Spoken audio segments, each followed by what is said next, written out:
بسم اللہ الرحمن الرحیم لا اقسم بهذا البلد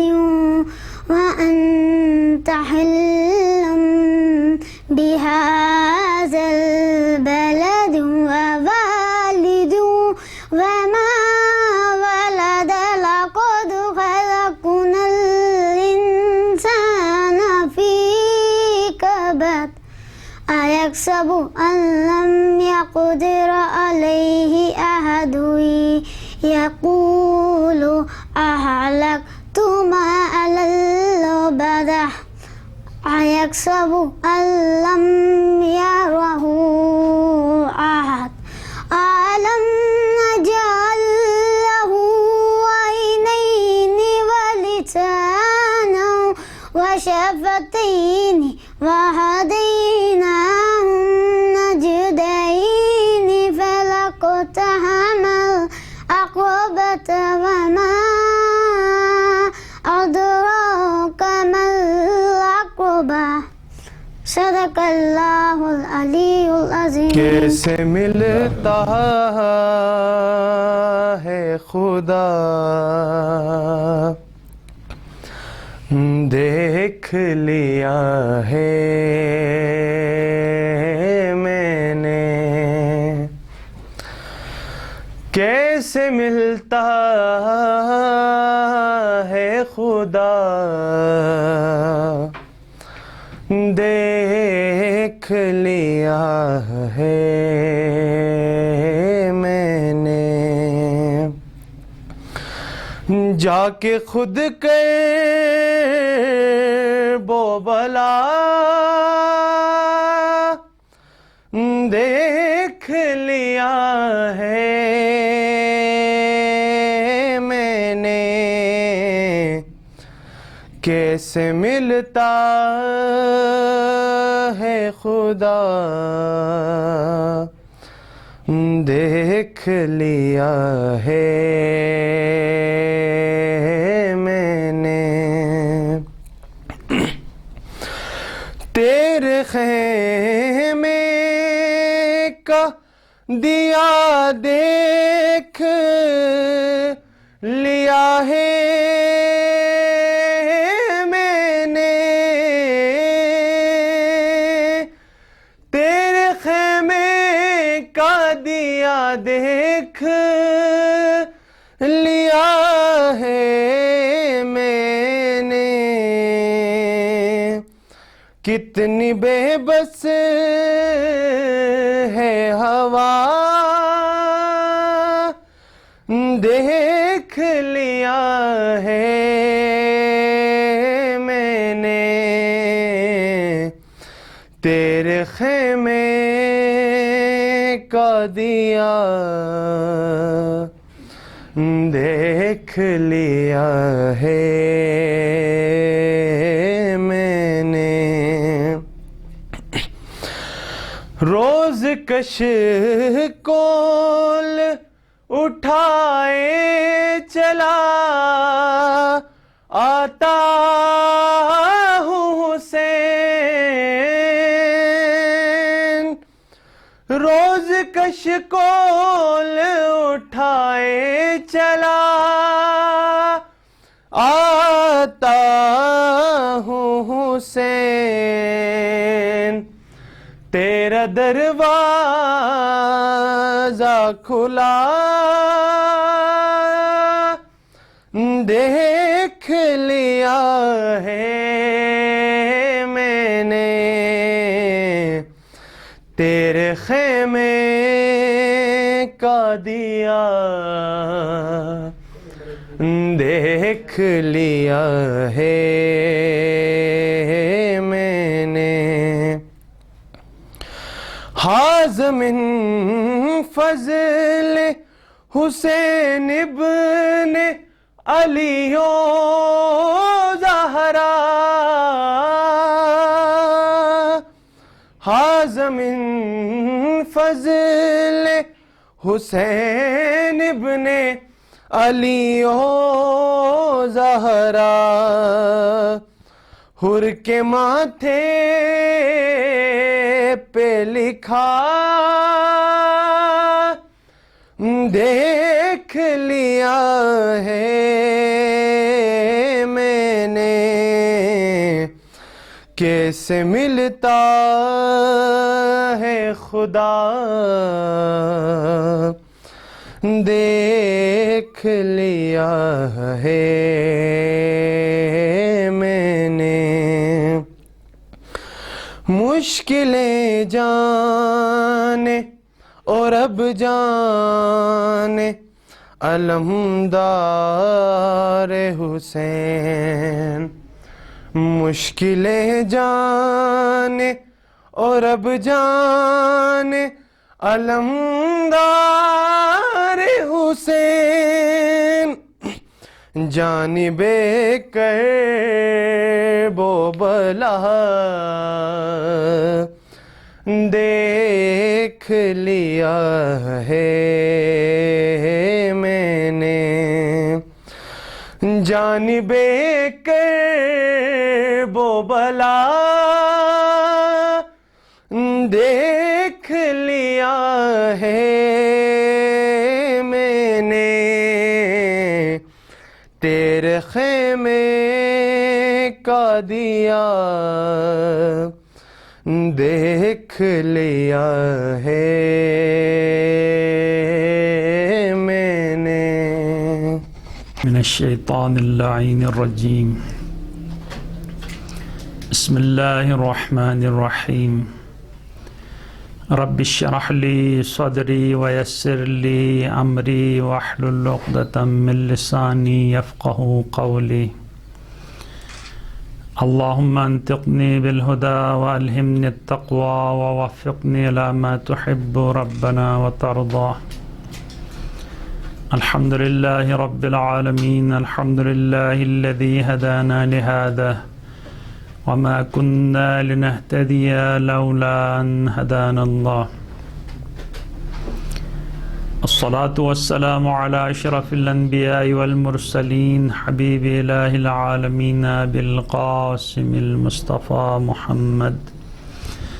وعلى أولاده الطيبين الطاهرين المعصومين المظلومين الذين أذهب الله عنهم الرجس وطهرهم تطهيرا، اللهم صل على محمد وآل محمد ولعنة الله على أعداء الله من الآن إلى قيام يوم الدين، أما بعد فقد قال الله تبارك وتعالى في كتابه الكريم، بسم الله الرحمن الرحيم، شهر رمضان الذي أنزل فيه القرآن هدى للناس وبينات من الهدى والفرقان، فمن شهد منكم الشهر فليصمه ومن كان مريضا على سفر فعدة من أيام أخر، يريد الله بكم اليسر ولا يريد بكم العسر ولتكملوا العدة ولتكبروا الله على ما هداكم ولعلكم تشكرون۔ مقصد تخلیق انسان کے عنوان پہ سلسلہ دروس جاری ہیں۔ خداوند تبارک و تعالیٰ نے اتنی اہتمام کے ساتھ اس کائنات کی تخلیق کی ہے، اور کائنات میں بہت سارے مخلوقات کو زیور خلقت سے آراستہ کیا ہے،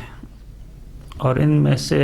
انسان کو اشرف المخلوقات قرار دیا ہے، اور پورے کائنات میں مخلوقات کو خدا نے انسان کی خاطر خلق فرمایا ہے اور انسان کو اپنے لیے خلق فرمایا ہے۔ پروردگارہ، ہم سے آپ کیا چاہتے ہیں کہ آپ نے ہمیں اپنے لیے خلق فرمایا ہے؟ تو قرآن مجید کے اندر متعدد آیات میں خداوند تبارک و تعالیٰ نے اپنا مقصد بیان کر چکا ہے۔ سورہ زاریات کی اس آیہ مجیدہ کے اندر ارشاد فرمایا کہ میں نے جن و انس کو اپنی عبادت کے واسطے پیدا کیا ہے۔ اب جب خداوند تبارک و تعالیٰ نے ہمیں اپنی عبادت کے واسطے پیدا کیا ہے تو پھر ہمیں عبادت ہی کے پیچھے دوڑنا چلنا، ہمارا ہم و غم، ہمارا پوری غرض و غایت صرف اور صرف عبادت خداوندی ہونی چاہیے۔ باقی دنیا گزارنے کے لیے جتنے امور اور لازمات کی ضرورت ہے وہ رنگ الہی کے ساتھ انجام دیے جائیں۔ شادی کرنا، اس لیے انسان شادی کرے کہ میں شادی کروں گا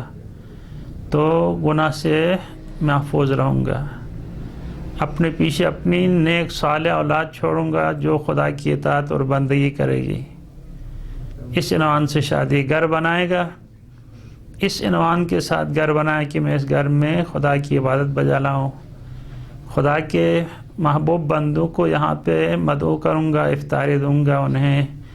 اکرام اور عزت سے نوازوں گا، مہمانوں کے لیے میرے گھر پہ آسائش ہو۔ کاروبار کرے، اس لیے کاروبار کرے کہ میں کماؤں گا تو اس سے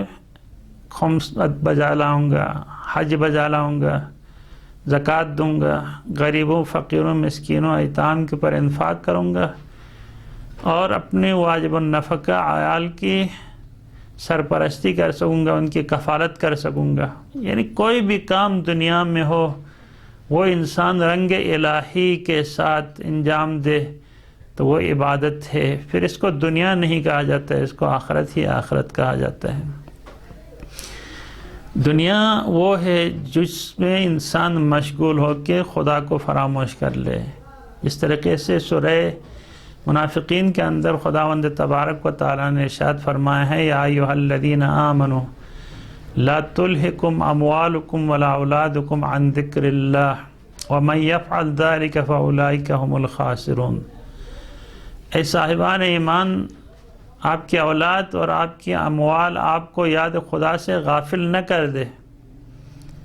ومن یفعل ذلک، اگر کسی کے مال اور اولاد نے انسان کو یاد خدا سے غافل کر دے تو فاولئک هم الخاسرون، وہ خسارہ اٹھانے والوں میں سے ہوں گے۔ کاروبار ہے، نماز کا وقت ہے، نماز، اور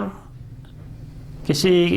مریض کی عادت کرنی ہے، مریض کی عادت، خمسہ دینا ہے، زکوٰۃ دینا ہے، اپنا واجب مالی کو انسان انجام دے۔ اور کاروبار اسی لیے چونکہ دنیا میں جو کچھ ہمارے ہاتھ میں ہے یہ دنیا کے لیے ہے، جب یہ مال راہ خدا میں خرچ ہوگا تو یہ اپنے لیے ہوگا، جس طرح خداوند تبارک و تعالیٰ کا فرمان ہے کہ اقیموا الصلاۃ وآتوا الزکاۃ واقرضوا اللہ قرضا حسنا وما تقدموا لانفسکم من خیر تجدوہ عند اللہ۔ نماز پڑھو، زکوٰۃ دو، اور راہ خدا میں قرض حسنہ دو، اور جو کچھ اپنے لیے آپ آگے بیچتے ہو خدا کے پاس محفوظ ہے، جب آپ خدا کی خدمت میں حاضر ہوں گے تو آپ کی خدمت میں تقدیم کیا جائے گا۔ اب خداوند تبارک و تعالیٰ نے اس دنیا کو مزرعہ آخرہ بنایا ہے کہ ہم یہاں پہ کچھ مدت کے لیے کمائیں تاکہ اس کا پھل ہم وہاں پہ قبر میں جانے کے بعد اور بعد والے مراحل میں حاصل کریں۔ بعینہی اسی طرح ہے جب ایک جوڑا والدین اپنے بچہ پیدا ہونے کے بعد اس کی 7 سال تک پرورش کرتے ہیں، پھر اس کے بعد اس کو سکول بھیجتے ہیں، صبح اس کو نیند سے اٹھاتے ہیں، اس کے فیس بھرتے ہیں، اس کے لیے کپڑے خریدتے ہیں، اس کی منمانیاں برداشت کرتے ہیں، اتنا خرچ کر لیتے ہیں اس کے اوپر تاکہ یہ بچہ سکول میں جائے اور سکول میں جا کے پڑھ لکھ کے کوئی بڑا انسان بن جائے، کمائیں، اور پھر وہ اپنے والدین کے بڑھاپے کا سہارا ہو۔ اب یہاں پہ اس بچے کے اوپر جتنی سختی کی جائے تعلیم کے میدان میں اس بچے کے فائدے میں ہے، اگرچہ وہ نہیں سمجھتا ہے کیونکہ بچہ ہے، وہیں بعینہی سوچ جتنا وہ بچہ والدین کی زیر عتاب رہے گا، تعلیمی میدان میں مشکلات برداشت کرے گا، اور والدین اور اساتذہ کی رہنمائی پہ وہ عمل پیرا ہو کے ایک منزل کو پہنچنے کے بعد اب اس سے سمجھ میں آئے گا کہ میرے بچپنے میں میرے والدین میرے اوپر اتنی سختی کیوں کرتے تھے، میرے اساتذہ محترم میرے اوپر اتنی سختی کیوں کرتے تھے، اب اس سے سمجھ میں آتا ہے۔ بعینہی اسی طرح یہ خدا کی طرف سے سخت آزمائشات اور امتحانات اور جو فرائض ہمارے اوپر فرض کیے گئے ہیں صرف بعین ہی اسی طرح ہے جس طرح اس بچے کی تعلیم کے دوران وہ سختیاں برداشت کر لیتا ہے، ہم اسی مختصر زندگی کے دوران مشکلات برداشت کر لیں۔ وہ تکالیف جو خدا جانتا ہے کہ ہمیں آگے کہاں تک پہنچنا ہے، ہمیں کس مقام اور منزل تک ہمیں پہنچانا چاہتا ہے، خدا نماز کے ذریعے سے، روزے کے ذریعے سے، حج، زکوٰۃ، خمسہ اور امر بالمعروف نہی عن المنکر اور دیگر فرائض کے ذریعے سے اللہ ہمیں کہاں پہنچانا چاہتا ہے وہ ہمیں معلوم نہیں، اس لیے ہمارے پر گراں گزرتا ہے۔ جس طرح ایک بچہ سکول جاتے ہوئے بہانے کر لیتا ہے، مختلف ویلے حربے سے والدین کو دھوکہ دے دیتا ہے، لیکن اسے معلوم نہیں ہے کہ ان کے والدین اس کو کہاں تک پہنچانا چاہتے ہیں۔ بعینہ خداوند تبارک و تعالیٰ ان سخت مشقت آزما تکالیف کے ذریعے سے ہمیں ایک منزل تک پہنچانا چاہتا ہے، لیکن ہم ان کو نہیں سمجھ پاتے ہیں، جس کی وجہ سے عبادت خداوندی میں کوتاہی کر لیتے ہیں۔ بس ہر بندہ یہ سمجھ لے والدین اپنے اولاد کے اوپر کتنے مہربان ہوتے ہیں، اساتذہ اپنے شاگردوں کے اوپر کتنے مہربان ہوتے ہیں، اس سے 1000 گنا زیادہ پروردگار اپنی مخلوقات کے اوپر مہربان ہے۔ جب کوئی تکلیف میرے رب کی طرف سے میرے اوپر عائد ہوئی ہے تو ایک مصلحت ہے جو میرا رب جانتا ہے، میں نہیں جانتا، مجھے بس اپنے رب کی اطاعت اور بندگی کرنی ہے اور بس فرمانبرداری کے ساتھ اپنے رب کے اس دیے ہوئے فرامین کو عشق و محبت کے ساتھ انجام دوں۔ یقیناً میرا رب مجھ سے کچھ چاہتا ہے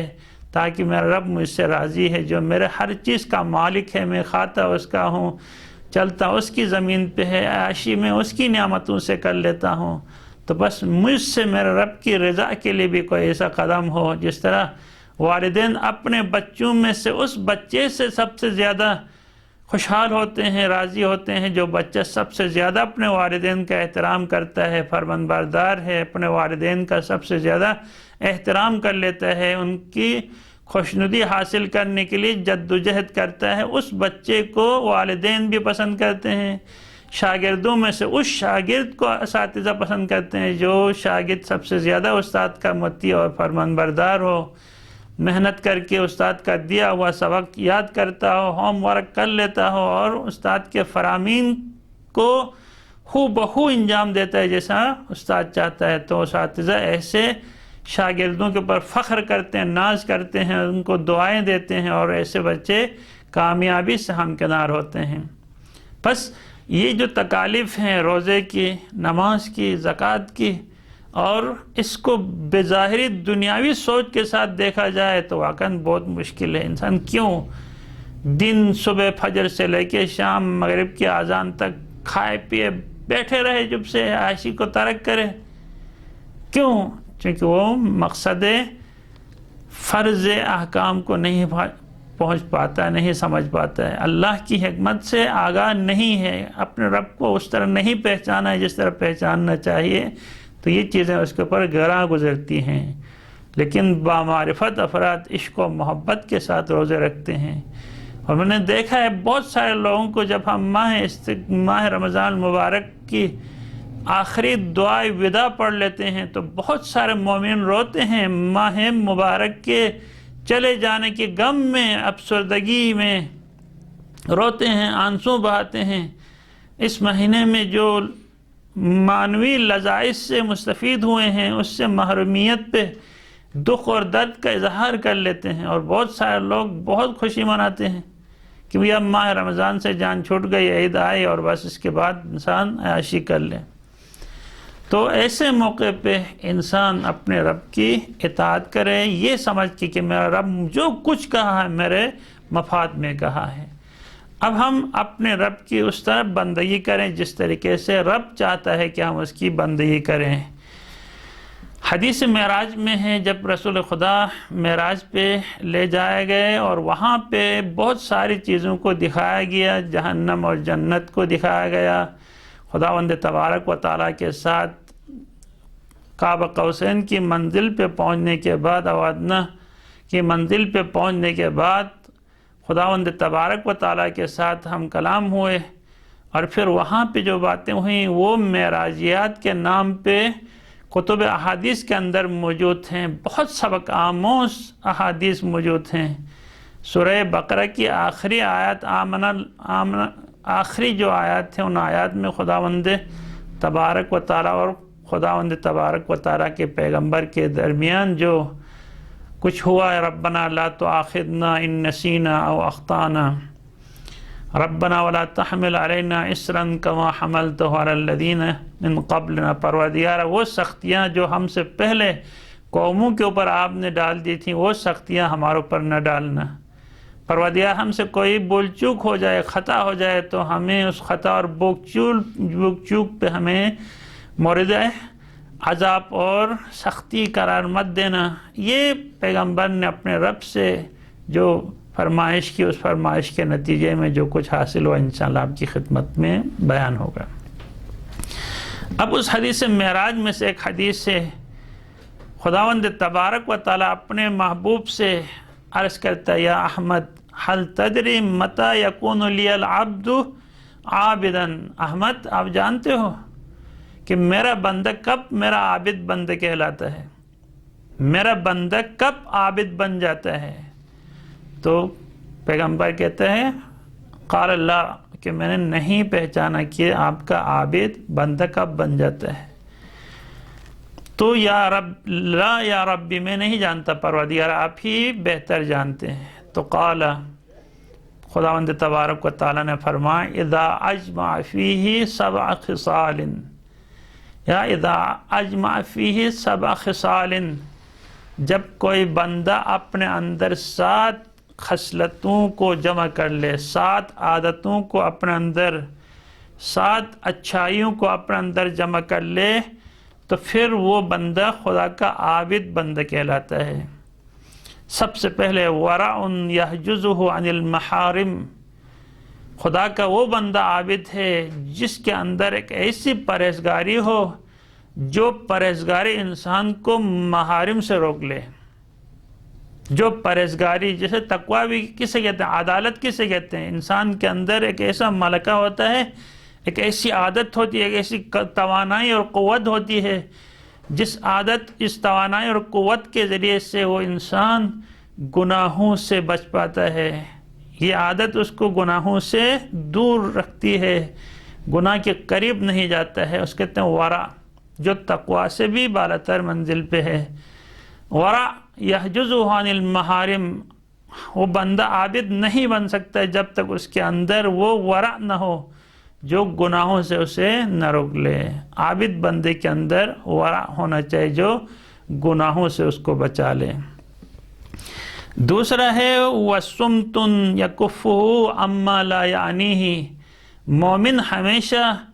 خاموش رہتا ہے، بہت کم بولتا ہے، اور ایسی سمت، ایسی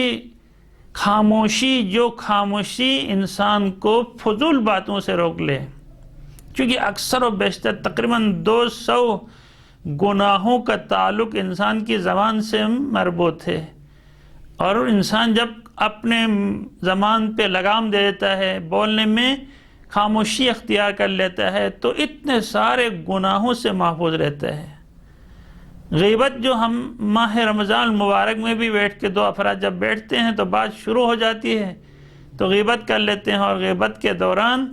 خداوند تبارک و تعالیٰ نے اپنے مردہ بھائی کے گوشت کھانے کے برابر قرار دیا، اور اپنی نیکیاں جس کی غیبت کی گئی ہے اس کی غیبت کرنے والے کے نام اعمال میں چلی جاتی ہیں، اور اس نام جس کی غیبت کی گئی اس کی نیکی برائیاں جو ہے غیبت کرنے والے کے نام اعمال میں منتقل ہوتی ہیں۔ غیبت یہی ماہ رمضان میں، چونکہ انسان جب اپنے زبان کو کھول لیتا ہے تو کبھی جھوٹ بولے گا، کبھی کسی کی دل آزاری ہوگی، کبھی کسی کے اوپر تہمت لگے گا، کبھی کسی شخص کو قذف یعنی کوئی گالی نکل جائے گی، غصے کے دوران اس کی دل شکنی ہوگی، حوصلہ شکنی ہوگی، کچھ یہ زمان ہے جو اکثر و بیشتر لوگ اسی زمان کی وجہ سے کل جہنم میں جائیں گے۔ تو انسان عابد نہیں بن سکتا جب تک وہ خاموشی اختیار نہیں کرتا، ایسی خاموشی جو فضولیات سے، لہویات اور لغویات سے اس کو باز رکھے، دور رکھے۔ وخوف یزداد کل یوم من بقائہ، ایک تیسری خصلت اس انسان کے اندر ایک ایسی خوف ہو جو بہت قیمتی چیز ہے۔ اگر کسی انسان نے اپنے اندر خدا کے مقابلے میں صرف خوف کی کیفیت اپنے اندر پیدا کرے، بس سارے کام خود بخود ٹھیک ہو جاتے ہیں۔ صرف یہ خوف الہی نہ ہونے کی وجہ سے انسان جری بنتا ہے۔ اور جو بندہ اپنے رب سے خائف ہو، والدین آپ جو گھروں میں ہیں اپنے بچوں کی تربیت کرتے ہیں، آج دنیا میں ہر بندہ وزیر اعظم بھی ہو وہ جن سے ڈرتا ہے، کتے سے ڈرتا ہے، جتنے بھی انسان ہیں یہ سب کے سب جنات سے ڈرتے ہیں، حالانکہ جنات کوئی مری مخلوق نہیں ہے لیکن اس کے باوجود اس سے ڈرتے ہیں۔ کتے سے انسان ڈرتا ہے، سانپ سے انسان ڈرتا ہے، حالانکہ کبھی انسان سانپ سے واسطہ بھی نہیں پڑا، سانپ کا نام لیتے ہوئے ڈرتا ہے۔ کیوں؟ اس لیے چونکہ والدین نے بچپنے میں تربیت ایسی کی ہے، جن سے ڈرایا ہے تو بس ایسا ڈرایا ہے کہ وہ بوڑھے ہونے تک یہ خوف اس کے دل سے نہیں نکلتی۔ کتے سے اتنا والدین نے بچے کو ڈرایا ہے، کتا تمہیں کھا جائے گا، ابھی آئے گا۔ ایسے موقع پہ انسان جو ہے اس کتے کی خوف کی وجہ سے کبھی بھی کتے والی گلی سے نہیں گزرتا، رات کو گھر سے باہر نہیں نکلتا ہے جو کتے سے ڈرتا ہے۔ کاش والدین کتے اور جن پری سانپ سے ڈرانے کی بجائے اگر یہ والدین شیطان سے اپنے بچوں کو ڈراتے ہیں، اگر یہ والدین گناہ سے بچوں کو ڈراتے، اس میں گناہ ہے، جہنم سے ڈراتے بچے، خدا سے ڈراتے کہ اس میں خدا ناراض ہوگا، خدا کی عذاب تمہارے پر آئے گی، خدا تمہیں رزق نہیں دے گا، تمہیں مشکلات میں ڈال دے گا خدا۔ اب یہ والدین اگر خدا سے بچوں کو ڈراتے نا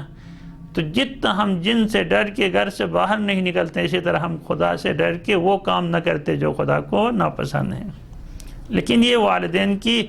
تربیت، اب چھوٹے بچے ہیں، والدین کی تربیت کا اثر دیکھیں۔ چھوٹے چھوٹے بچے ان سے پوچھتے ہیں آپ کیا بنیں گے تو وہ کہتے ہیں پائلٹ بننا ہے، ڈاکٹر بننا ہے، انجینئر بننا ہے۔ اب اسے کچھ پتہ نہیں پائلٹ کیا ہوتا ہے، انجینئر کیا ہوتا ہے، ڈاکٹر کیا ہوتا ہے، کچھ پتہ نہیں ہے، لیکن چونکہ والدین نے آپس میں بات کرتے ہوئے دوسروں کے سامنے اس طریقے سے اپنے بچے کی مستقبل کے بارے میں بتایا، میرا بیٹا بڑا ہو کے پائلٹ بنے گا، میرا بچہ بڑا ہو کے ڈاکٹر بنے گا، انجینئر بنے گا، CSS آفیسر بنے گا۔ کاش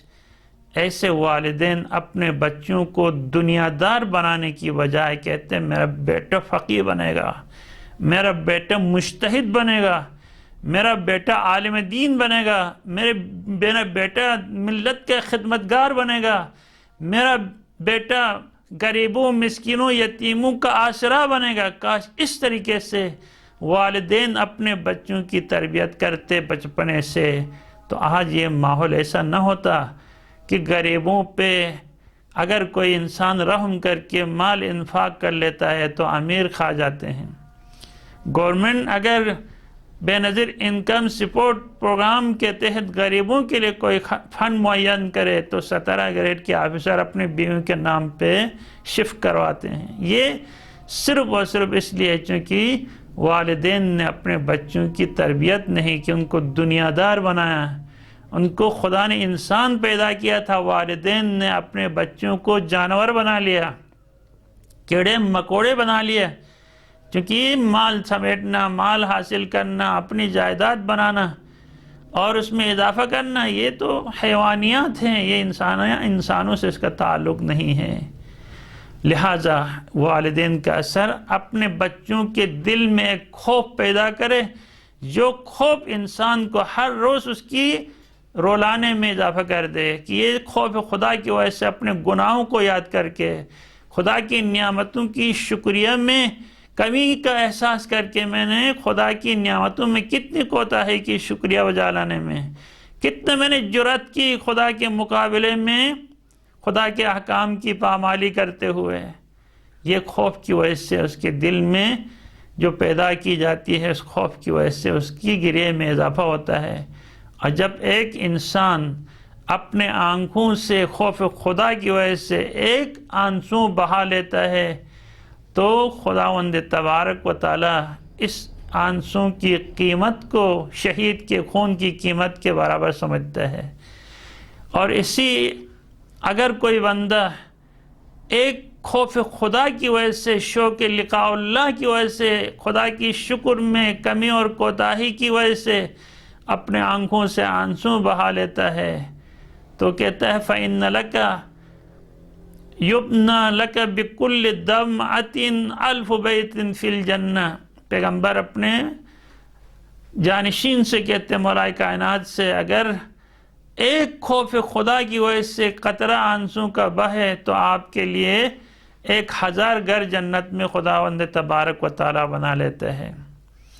اور جو انسان اتنا گناہگار ہے، اپنے اور جنت کے درمیان اتنا فاصلہ سمجھتا ہے جتنا آسمان اور زمین کے درمیان فاصلہ ہے، لیکن جب اس کے آنکھ سے ایک قطرہ نکلتا ہے تو حدیث میں ہے یہ بندہ جنت کا اتنا نزدیک ہو جاتا ہے جتنا یہ آنکھ کے دونوں پلکیں ایک دوسرے کے نزدیک ہیں۔ اگر جہنم کی آتش آگ بڑک رہی ہوگی اس کے لیے جلانے کے لیے،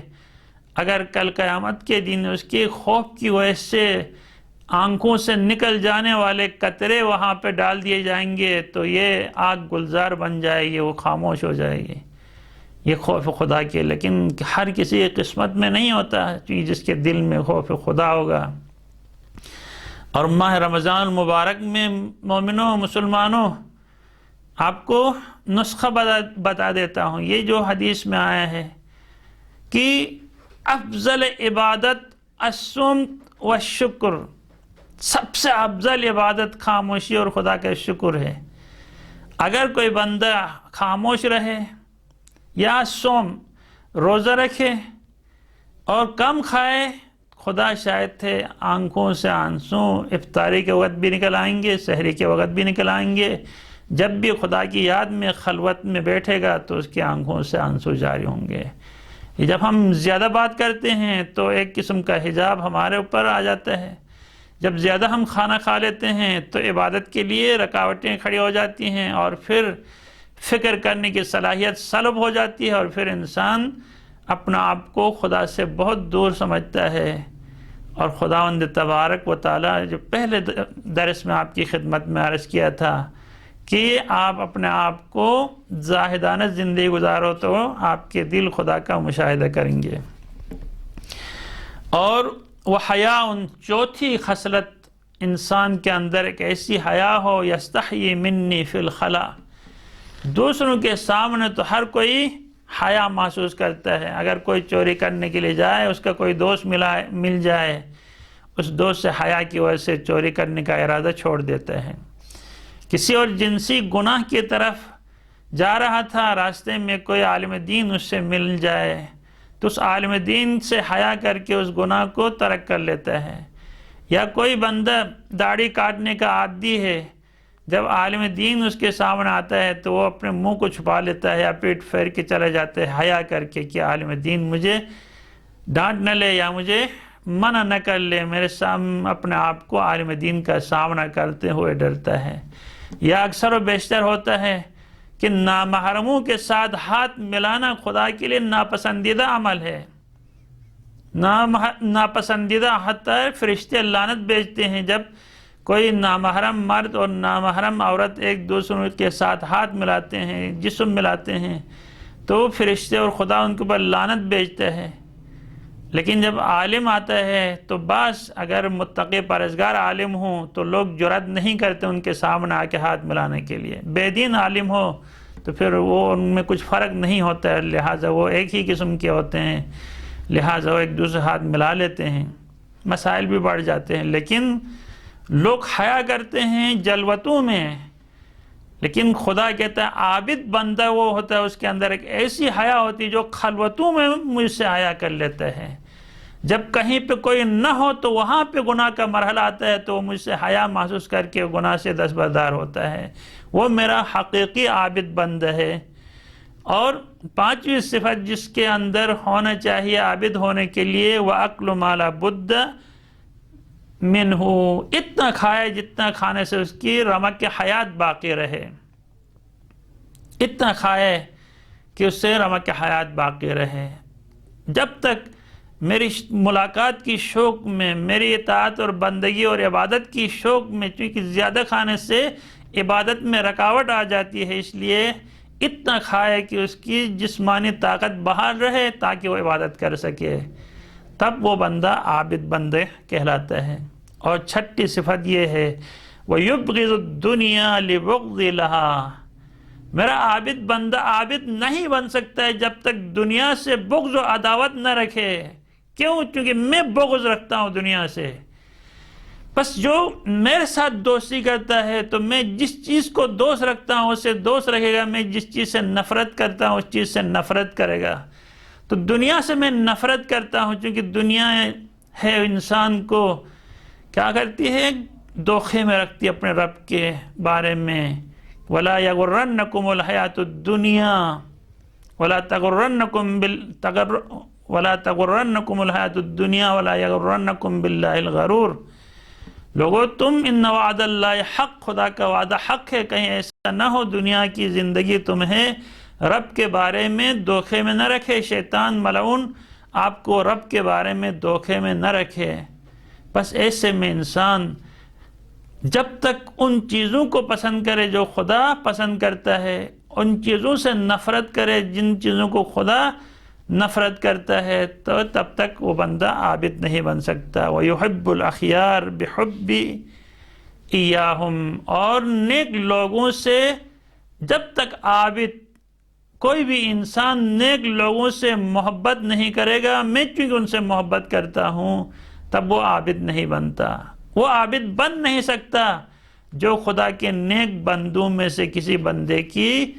ساتھ مخالفت کرے، کسی سے لڑائی جھگڑ کرے، کسی کے لیے سازشیں اور کھڈے کھود لے، ان کی حیثیت کے اوپر حرف اٹھائے، کیچڑ اچھالے۔ خدا کے نیک بندے جس طرح انبیاء کے دشمن تھے، اولیاء اللہ کے دشمن تھے، ائمہ معصومین علیہ السلام کو برا بلا کہنے والے اور اذیتیں پہنچانے والے تھے، وہ افراد کبھی متقی پرہیزگار نہیں بن سکتے ہیں۔ اب یہ خداوند تبارک و تعالی نے انسان کو عابد بنانے کے لیے یہ 7 خصلتیں خود بتائیں۔ یہ بندہ جب تک 7 خصلتوں کو اپنے اندر پیدا نہیں کرے گا اس وقت تک وہ میرا عابد بندہ نہیں بن سکتا۔ اور کیا مزے کی بات ہے، ایک دفعہ پھر جبریل امین نے کہا یا محمد، محمد اللہ پکارتا تھا احمد کے ساتھ، جبریل پکارتے تھے محمد کے ساتھ، کہ یا محمد لو کانت عبادتنا علی وجہ الارض، ہم عرش الہی کے آس پاس خدا کی عبادت بجا لاتے ہیں، ہم ملکات سماوی میں ہم خدا کی اطاعت اور بندگی عبادت کرتے ہیں،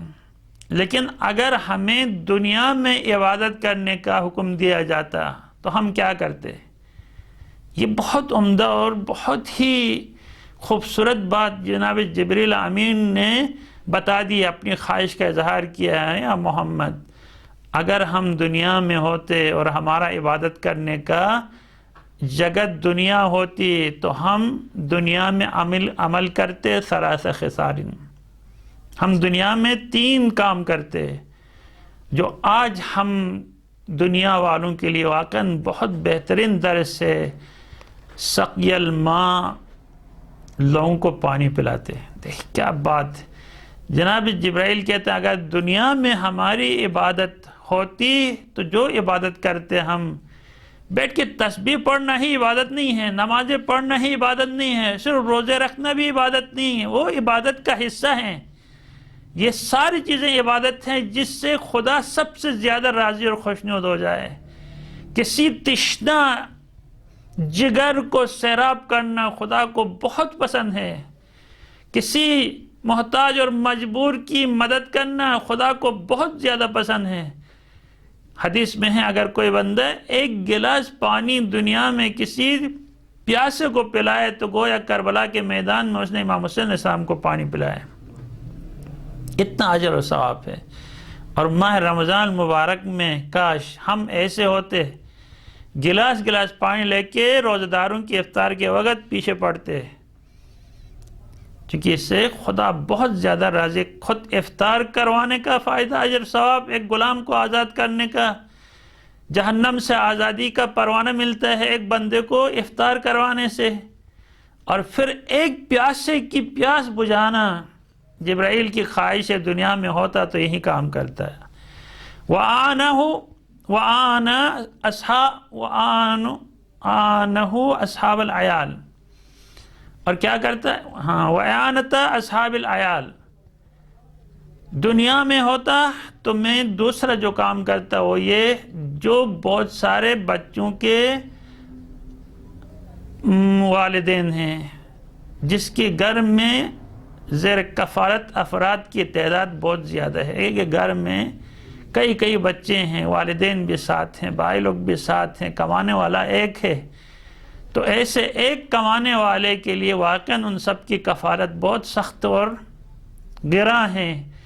ایسے موقع میں کوئی صاحب مال، صاحب ثروت ہو، اس کا بوجھ ہلکا کرنے کے لیے منتھلی اس کے لیے کوئی رقم مقرر کرے۔ اگر اس دفعہ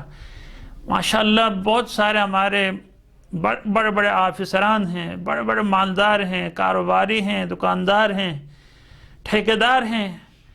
اگر کوئی ایسا بچہ ہے یا ایسے ہمسائے میں، رشتہ داری میں، یا کوئی بھی جگہ پہ جب اس کو معلوم ہو جائے کہ ان کے گھر کے اخراجات کم ہیں افراد زیادہ ہونے کی وجہ سے، اگر منتھلی ان کے لیے ایک خاص رقم مختص کرتے، اگر 5,000 روپے بھی اگر کوئی مالدار شخص کسی گھرانے کے لیے دے دینا تو اس کے گھر کے بہت ساری مجبوریاں ختم ہو جاتی ہیں۔ چونکہ اس گھر کے بارے میں سوچیں جس گھر میں یا ملازمت نہ ہو، افراد زیادہ ہوں، کتنی اس مہنگائی کے دور میں جو پائے کے لیے ترستا ہوگا، اس کے لیے چائے کی ضرورت ہے، دودھ کی ضرورت ہے، غذا کی ضرورت ہے، روٹی کی ضرورت ہے، چونکہ اب جو ہے کھیتی باڑی کلوس ہو چکی ہے، صرف اور صرف تنخواہ ہی پہ لوگوں کا گزارا ہوتا ہے۔ اب ایسے موقع پہ مالدار افراد جبرائیل کی جگہ پہ آ کے کہیں کہ میں دنیا میں ان لوگوں کی مدد کروں گا جو صاحبان عیال ہیں، بچے بہت زیادہ ہیں، تو آپ پھر ایک آفیسر نہیں ہیں، آپ جبرائیل کا جانشین ہیں، آپ کا مقام جبرائیل سے کم نہیں ہوگا جب آپ نے جبرائیل والی خواہش پوری کی۔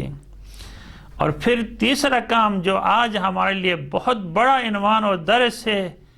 ستر العیوب، میں لوگوں کی اور ذنوب، لوگوں کے گناہوں کو چھپاتا دنیا میں ہوتا تو بہت سارے لوگوں کی گناہ انسان کو معلوم ہوتے ہیں لیکن وہ چھپا نہیں لیتا ہے، جس کی وجہ سے اتنی عظیم عبادت سے محروم ہو جاتا ہے۔ جلدی گناہ کو چھپانا بہترین عبادت، گناہ کا لوگوں کے درمیان پرچار کرنا گویا خود اس گناہ کے مرتکب ہونے سے بھی زیادہ گناہ ہے۔ لوگوں کی گناہ کی افشا کرنا یہ خود گناہان کبیرہ میں سے، لوگوں کی عیوب کا افشا کرنا غیبت کے زمرے میں آتا ہے۔ لہٰذا جناب جبرائیل کی یہ خواہش ہے۔ اور پھر ایک اور حدیث میں معراج میں آیا ہے، یا احمد ان العباد عشرۃ اجزاء، عبادت کے 10 اجزاء ہیں، 10 حصے ہیں، 10 حصوں میں سے 9 منہا طلب الحلال، 10 حصوں میں سے 9 حصے رزق حلال کی کوشش میں۔ اگر کوئی بندہ حلال رزق کے تلاش میں ہے تو اس نے عبادت میں سے 99% عبادت اس نے بجا لائی، 99%۔ اور اس وقت سب سے مشکل کام جو شریعت کی طرف سے عائد ہوا ہے وہ رزق حلال کی کوشش، جو اس وقت سب سے مشکل ہے۔ اگر کوئی بندہ اپنے بچوں کو رزق حلال کھلائے نا، پھر والدین کو اپنے بچوں کی مستقبل کے بارے میں فکر مند ہونے کی ضرورت نہیں ہے۔ بس آپ صرف اپنے بچوں کو رزق حلال کھلائیں تو آپ کے بچے خود بخود خدا پرست بنیں گے، چونکہ ان کے دل میں وہ حلال زادہ ہے، اور حلال زادہ ہی خدا کا مطیع اور فرمان بردار اور عبادت گزار بندہ بن سکتا ہے۔ دو قسم کے حرام زادے ہوتے ہیں، ایک تو نطفہ حرام سے حرام زادہ بنتا ہے، وہ بچے سے تو کوئی خیر کی توقع نہیں کی جا سکتی ہے، اس کے دل میں اہل بیت کی محبت آ نہیں سکتی حرام زادے کے دل میں۔ اور دوسرا حرام زادہ وہ جو لقمہ حرام کھا کے بڑا ہے، پرورش پایا ہے، وہ بھی اس کے دل میں بھی واقعاً کوئی اچھی خصلت، جس طرح امام حسین علیہ السلام نے میدان کربلا میں خود ڈائریکٹ شخصاً فرزند رسول جا کے اشقیاء سے مخاطب ہیں، آپ جانتے ہیں میں کون ہوں؟ اپنا پورا تعارف کروانے کے بعد وہ کہتے ہیں ہم جانتے ہیں آپ پیغمبر کے نواسے ہیں، یہ سر پہ جو امامہ ہے کس کا ہے آپ جانتے ہیں؟ ہاں پیغمبر کا امامہ ہے۔ یہ تلوار کس کی ہے؟ پیغمبر کی۔ سب کچھ جانتے ہیں، تو پھر آپ مجھے پانی نہیں دیں گے؟ کہا ایک قطرہ بھی پانی نہیں دیں گے۔ اتنی واضح و نصیحت کر لیتے ہیں، اس کے اوپر اثر نہیں ہوتا، تو پھر مولا ابا عبداللہ الحسین علیہ السلام نے کہا میرے باتوں کا تمہارے اوپر اثر نہ ہونے کی وجہ یہ ہے کہ تمہارے پیٹ حرام کے لقمے سے بھرے ہوئے ہیں، حرام کے لقمے سے بھرے ہوئے ہیں، اسی لیے میرے باتوں کا آپ کے اوپر اثر نہیں ہوتا۔ یہ جہاں بھی لقمہ حرام انسان کے اندر چلا جائے گا وہ خون میں آ جاتے ہیں، اور پھر وہ خون جو ہے وہ اثر دکھاتا ہے، جو مختلف شیطانی طاقتیں ابھارتی ہیں جسم انسان کو گناہ کی طرف۔ تو خداوند تبارک و تعالیٰ کی درگاہ سے دعا گو ہوں پروردگار عالم ہم سب کو صحیح معنی میں اپنے رب کے اطاعت اور بندگی کریں، اور جس طریقے سے وہ عبادت کا سزاوار ہے ایسی اس کی عبادت کریں، جتنا اس کی نعمتوں سے ہم استفادہ کر رہے ہیں اسی طرح سے اس کی عبادت کرنے کا اللہ پاک ہمیں توفیق عنایت فرمائیں، ہماری کوتاہیوں کو گناہوں کو عفو درگزر فرمائیں۔ پروردگار محمد و آل محمد علیہ السلام کا واسطہ جس کرونا وائرس کی زد میں آنے کی وجہ سے عبادتیں معطل ہیں، لوگ پریشان ہیں، مشکلات میں اضافہ ہو رہا ہے، ملک کے مشکلات میں اور پھر افراد کی مشکلات میں اضافہ ہو رہا ہے، پروردگار اجل اس کرونا وائرس کی وبا سے ہم سب کو پاکستانیوں کو اور پوری دنیا والوں کو محفوظ فرما، دنیا کو دوبارہ امن و آشتی کا گہوارہ بنا دے۔ پروردگار تجھے محمد و آل محمد علیہ السلام کا واسطہ ہم سب کی عاقبت بخیر فرما۔ والسلام علیکم ورحمۃ اللہ وبرکاتہ۔